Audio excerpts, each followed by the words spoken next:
Hello and welcome to Network. My name is Sphumelele Zondi. Today we look at the issue of cyber addiction, which is becoming an increasing problem.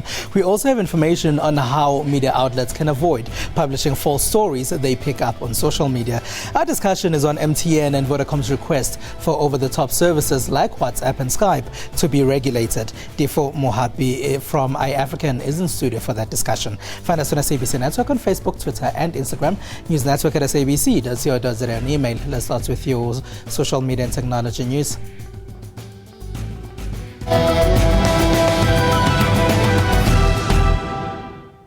Now, a lot of people are probably addicted to moving screens and don't even know it. Researchers at Oxford University say that many young adults have what is called internet addiction disorder. I do think I'm addicted to my gadgets and, being online and surfing the net and checking what's happening there and there. That's a confession from Tsereletso Mojapile, which is part of a much bigger problem that our increasingly digital society is facing. On a typical day, he spends about 8 hours of his time glued to different types of screens. In his 20s, he feels that he would struggle without his gadgets. I would suffocate. I can't I can't spend more than an hour or two without being on my phone. At least if you take all my gadgets, leave me with my phone at least, because that's where I chat to my friends and everything, rather than just going out and meeting them and stuff like that. I can just chat and find out what's happening with them. Even though Tsereletso is not diagnosed with internet addiction disorder, he believes that he has all the signs. And he's not alone. This is how much time some spend looking at phones, PCs, or playing video games. Even if when the child is next to me, I'm on the internet checking something. I do admit, yes, I am addicted to the internet. No, I'm not addicted to it, not at all. I think with the younger generation, they are mainly addicted. This is something that addiction counselor Brad Webster of the Viewpoint Rehab Facility is treating on an increasing basis every day. The typical signs that you can look out for is the person socially awkward. That comes as a result of withdrawing themselves from social activities, isolating themselves. You find kids nowadays, to get them to go outside and kick a ball around is very difficult. According to a study done by Oxford University, more and more young people are getting addicted to the internet, gaming and cyberspace. The study says 16% of surveyed 1,300 displayed symptoms of net addiction. Almost all of the 16% admitted to spending over 15 hours a day online. And this is something even an average person like you and I should constantly check. Any smartphone user on average picks up and puts down their smartphones 1,500 times a week. If you divide that by 7, that's 214 times a day you are picking up your cell phone, checking for Facebook updates, checking for emails, checking for any type of social media networking. So that's quite a scary statistic, So for a lot of the mushrooming effect that you spoke about, you get sex addicts, for example, that will go onto certain adult websites, which keeps them logged in and logged on to the internet. So that is very habit forming. A problem that gets cited in urban areas is that children are playing outside less than they did before. People get excited when their toddlers know their way around tablets and phones, but this could be creating a problem. While being a digital native is good, people might end up being out of touch with reality and feel most comfortable with their internet addiction disorder. Brad Webster says in therapy, they have to reintroduce people into broader society and give them methods of healthier use of their gadgets. Lately, we've seen various publications getting embarrassed for work they publish without verifying. They get this information from social media but fail to do basic journalism, which is to check if all facts are correct. DJ Spu's Instagram account shared a video of someone he claimed was a Katlehong school pupil who had received 100% in all his subjects. The Times Online picked up on it, didn't verify the information, and published a story about the young man. The person mentioned, Mpho Mokoena, later told other media that he was already a second-year medical student Then the Star reported on a fictitious character created by the Just Kuti account on Twitter. The account said a Gamu had been hijacked, raped and murdered. The hashtag RIP Gamu trended, with ordinary citizens, celebrities and government accounts showing shock. Again, another newspaper, this time the Star, didn't verify the information that was posted on social media. It went ahead and published it. Later, the newspaper apologized, tracked down 18-year-old Kuti who told the story. She too apologized for the fictitious Gamu who had South Africa and the world talking. The editor mentioned that they had been chasing a deadline. I was gripped by the raw emotion involved in telling that story, and obviously only to find out later that it was fictional. And you know, it was something that I would teach my students and expect any journalist to do, is to pick up the phone, to phone the police, to phone Kamo's family, to verify who the user was who was tweeting the story. And all of those checks and balances failed to exist in that story, and unfortunately the Star was caught out. Social media does help with immediacy, but as we've seen, there are dangers in this. It's timely, it provides information for us now, and that's what feeds journalism, that issue of immediacy. However, it doesn't change the entire fundamentals of journalism, that you must vet your sources before you report them, so including social media. Social media is now testing journalists and whether they keep to the basic principles of journalism. Another danger of this is that social media tends to give one credibility purely by the number of followers they have and not necessarily because of their knowledge of a particular subject. Less you follow and the more people that follow you, they begin to see you as credible. So an individual can sit there and stay away from the world as a hermit, then get lots of people following them, and then is seen as an expert. And you go to such an account and take information and report them without vetting that particular source. You can easily be duped, and we saw that with the hashtag Kamu story, as well as with the story around DJ Spoo and that poor matriculant from 2014 who was made the news for reasons that the poor guy didn't even know that he was in the news until he woke up that morning. But this doesn't mean that journalists shouldn't use Twitter, Facebook, Instagram and other social media sites as sources of information for their stories. Twitter's become another space where journalists source stories. It's also put journalists in closer contact with sources, giving them the ability to get a wider range of views from people who I think generally are more forthcoming on social media than they would be in person sometimes. So we've seen with Penny Sparrow, as a result of her offensive comments she posted on social media platforms, it generated a national outcry, which was largely driven by social media platforms and discussions. So, and then media went and picked up on that and then reported on that. So it can be like a very useful platform. We saw for something like Fees Must Fall that it served as the most immediate way of keeping up with what was happening during the protests. And South Africa has created methods of keeping online media in check, as just about all traditional media outlets now have an online presence.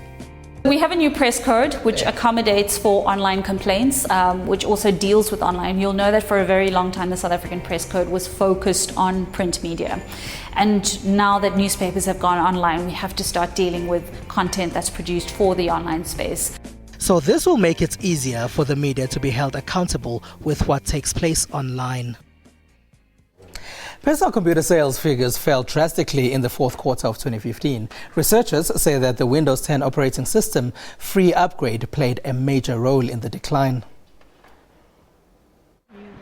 Irene and Lance are young professionals who practically make a living off of their personal computers as they both work from home. The duo use their laptops and smartphones for both work and play, and they say that they don't see a need for a traditional desktop unless it's for gaming purposes.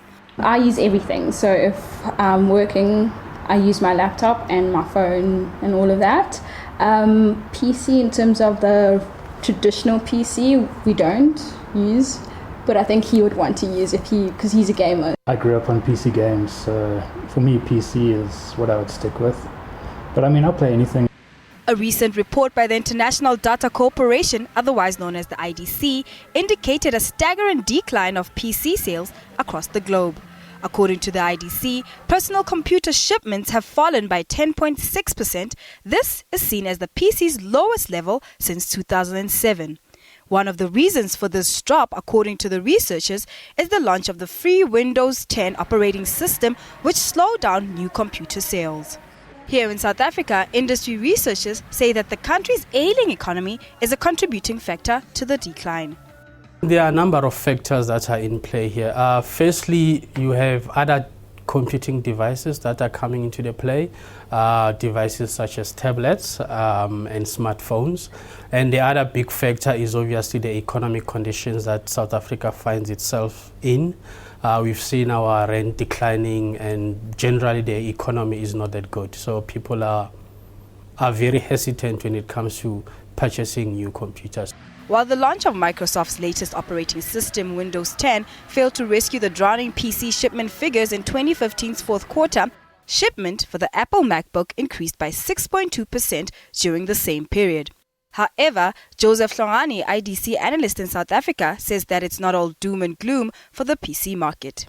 Companies like HP's, Lenovo are getting very scared.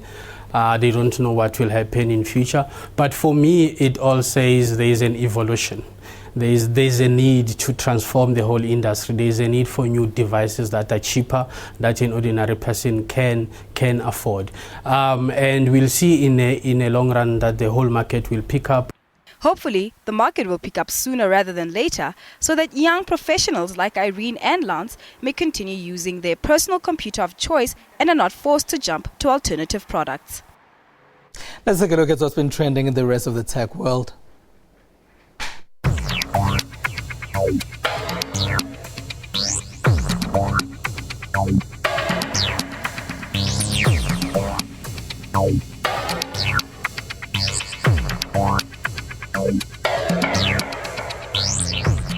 Good news for African techpreneurs, as Silvertree Internet Holdings, owner of online platforms Price Check and Click and Compare, announced that it will be investing over 150 million rand on African startups.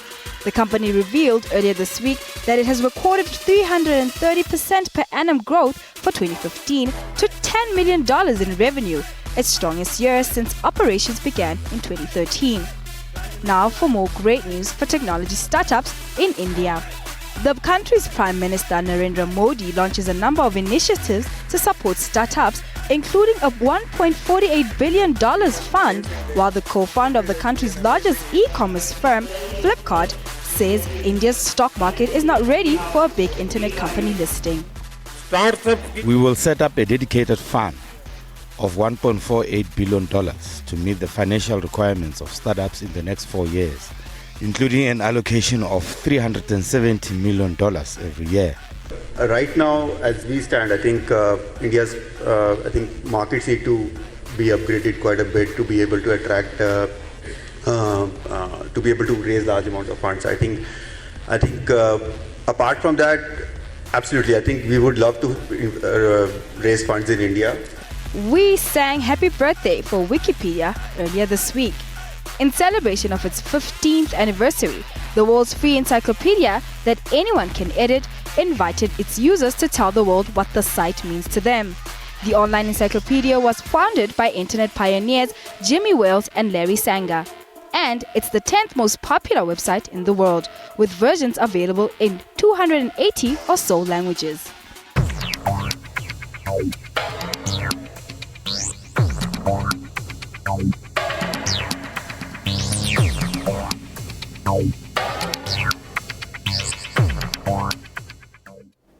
After the break, we'll talk about over-the-top services with Tifu Mohapi from iAfrican. Stay with us.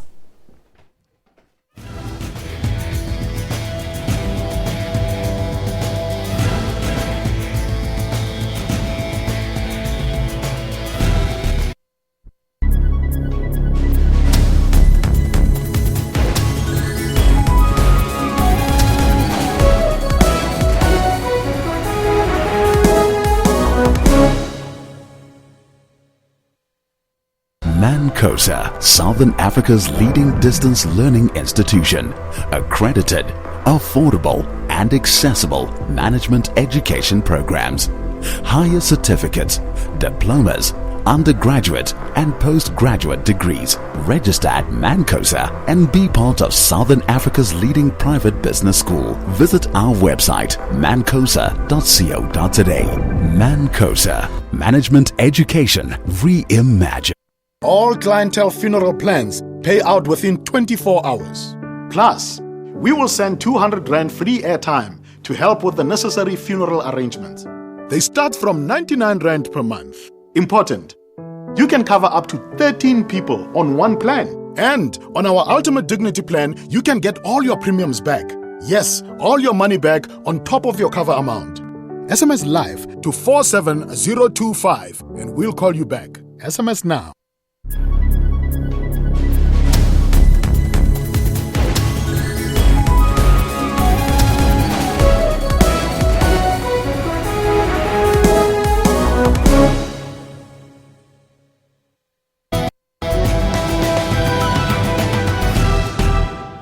It is ABC Network on Facebook, Twitter and Instagram. News Network at sabc.co.za on email. Now, South Africa's biggest mobile phone network providers, Vodacom and MTN, aren't happy with over-the-top services like WhatsApp and Skype. They've taken their dissatisfaction with these services to Parliament.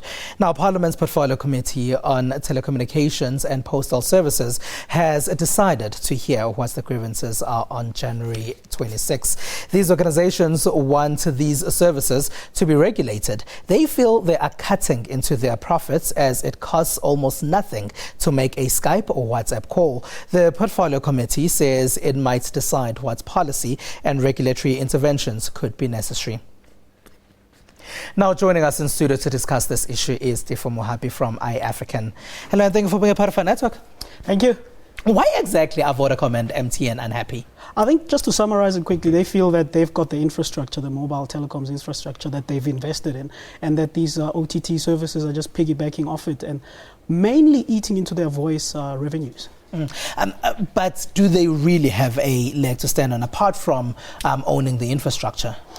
Regulatory, it will be interesting. Maybe we should touch on Morocco before we go there, because Morocco decided to ban all voice over IP, OTT services at the beginning of 2016. And what they did was that they cited a law or a regulation that was written in 2004, which states that only licensed providers could provide voice services. So they used that and decided to enforce that only now in 2016 to ban, not just regulate, but ban completely voice over IP services. So based on that, they probably have a leg, and also, as you mentioned, they own the infrastructure. They have a leg on that because they invested in the infrastructure and these services are piggybacking on that. Is it right? I don't think so. And now, Morocco does have legislation. Does South Africa have legislation? Look, there is regulations and policies. That's why they're going to sit on the 26th of January to talk about these regulations and policies and see what can be used to regulate or enforce certain policies.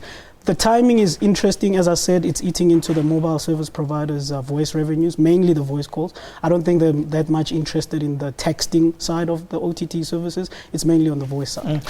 Let's talk about that. You're saying how much of a chunk do you think that they're losing on voice calls with WhatsApp calling and possibly with Skype video calling as well? Look, all you have to do is look at their financial results year on year, and their voice revenues are tanking. I mean, we've seen this. This is not just South Africa. We've seen this across the continent. Safaricom's revenues have tanked more than 60%, I think, on voice revenue for the financial year in 2015. And similar with Vodacom and MTN. So I think it's a symptom of executives that are rewarded on the short to medium term, so over 12 months. So they're not rewarded on innovating over the long term. So they're not interested. This is my opinion. They're not interested in looking on how to innovate around voice and voice over IP. So rather they throw legislation at it and keep getting the income from voice. Apart from that, could there be a way, though, of them getting that money back? Let's say, for example, we do know that we complain about data costs in South Africa, possibly charging more on that. Well, they could. I mean, one of the ways, and I don't know why they don't do this and causing so much hullabaloo over nothing, is to create special bundles for OTT services. So I think one of the networks that's not participating in this, LC, has got a WhatsApp bundle, for example, which allows you to call. I think it's about 5 rands a month. So you might not have data, but if you've got that bundle, you can do anything on WhatsApp. So I don't know why they don't just do that and maybe have a complete VoIP or voice over IP bundle that they charge X amount for Skype, WhatsApp calls and all that. So I think that's the best way to do it. Legislation and regulation, I think that's a step too far. And mainly it's antagonizing the customers. It's interesting that you mentioned Cell C because Cell C is part of Facebook's internet.org in South Africa. Why do you think Cell C went that route as opposed to the routes that MTN and Vodacom are taking? Look, I don't think it's only mainly because they're part of Facebook's formerly internet.org, now Free Basics. I think this is my opinion again, I think it's because Vodacom and MTN are the dominant service providers and they might be seeing an opportunity here to start offering maybe bundles around VoIP. And do you think there's a possibility that Parliament's Portfolio Committee might listen to Vodacom and MTN and do what they want? It's very possible. If there's policies and regulations in place, they might decide to enforce that like Morocco did earlier this year. So it is very possible. People must brace themselves for that. But from information and communications technology point of view, as techies, there's something known as VPNs, virtual private networks, that you can even use on your phone. And people in Morocco are using them on smartphones to bypass the ban, so you can still use those services. Apart from Morocco, is there any country in the world that that's tried to play in that territory? Look, there's been a lot of talk among many countries, including the USA, around something called net neutrality, which this specifically speaks to, where certain services are blocked and only certain services provided by the service providers are enabled on the network. So there's been a lot of talk. The USA has been involved. I think as far as recently as last year, Barack Obama in the USA spoke about he will ensure that net neutrality takes place in the USA and that we won't have situations like South Africa is looking to do. Right, so we could be paying more for WhatsApp, Skype and other OTT services. Or they could be blocked. All right, yeah. Thank you very much for joining us, Stefan Mohabi. Thank you. All right, Stefan Mohabi there is from iAfrican here in South Africa. Now, this week we caught up with Generations actor JT Midubi. He told us about his favorite smartphone application. Toast to Mary's Greek adventure. Hi, my name is JT Midubi. I'm a voiceover artist and actor. My favorite app on my phone right now is Instagram because I think I'm addicted to it. I love posting photos of myself, photos of what I do, my work, videos. It's quite a fun app at the moment. I also use it to network, so people across the world can see who I am and what I'm about, and then they get to like and they follow or they don't follow. It doesn't matter. But I'm loving Instagram right now. Now ways I'm gonna have a blast. Goodbye, Mzanzit. To Mary. To Mary.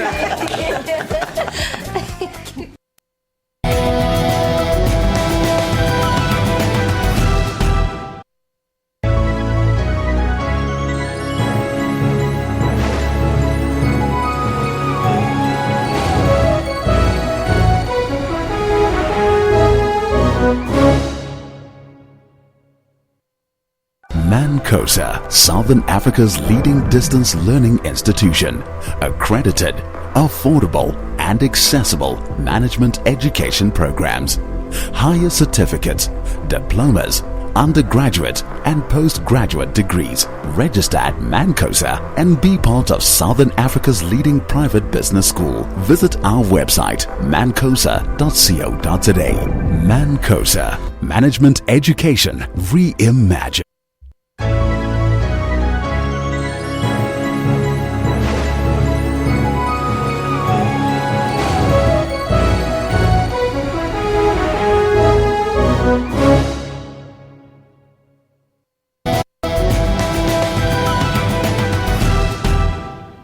SABC Network on Facebook, Twitter and Instagram. Follow us there.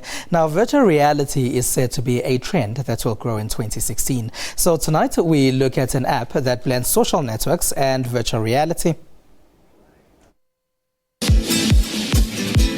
It could be a marriage made in heaven. British software company Starship is bringing social networking into the realm of virtual reality through a user's smartphone. The app is called VTime. And this video shows what an interactive conference call between friends looks like. Up to 4 users can meet in VTime's 3D virtual world by connecting headsets to their phones. The headsets also create the illusion of human interaction by using lip syncing and head tracking. The company also plans to release versions for Google's Cardboard device, but the product is designed to be platform agnostic and will work with Oculus Rift or PlayStation VR. You'll have to wait to get into the scene, though. It's currently only on limited release. Let's see what some people have been sharing in social media. Many in social media have been sending condolences to SABC sports reporter Delcile Ngwenya and Maritzburg United midfielder Mondli Cele. The two passed away in a car crash in Pietermaritzburg in the early hours of Sunday morning. Cele had scored the opening goal of the Saturday night encounter against Orlando Pirates. Black Like Me founder and the Democratic Alliance's Johannesburg mayoral candidate Herman Mashaba has been trending. This is after he said he doesn't want to be referred to as black. Many have been analyzing the statement, with some questioning what it could have meant. Burkina Faso is also a major chatting point as it has started 3 days of mourning. This is after a terror attack in a hotel in the capital Ouagadougou. Al-Qaeda has claimed the attack that has killed 28 people in the West African nation. Alright, so that's all we have for you. Find us on SABC Network on Facebook, Twitter and Instagram. News Network at sabc.co.za and email. We leave you with a video that is popular on YouTube. It is a comedy sketch of a Nigerian girl trying to steal Wi-Fi. From me and the rest of the network team, have a good one. Akbar Eje. Have you eaten? Yes, why do you ask? I just want to know. But wait, did mommy give you anything? Anything like what? Anything at all? No. Okay. But wait, have you seen Uncle Tennyson? I don't know, he has gone out. Why do you ask? Nothing. But Uncle. What is it? What is that?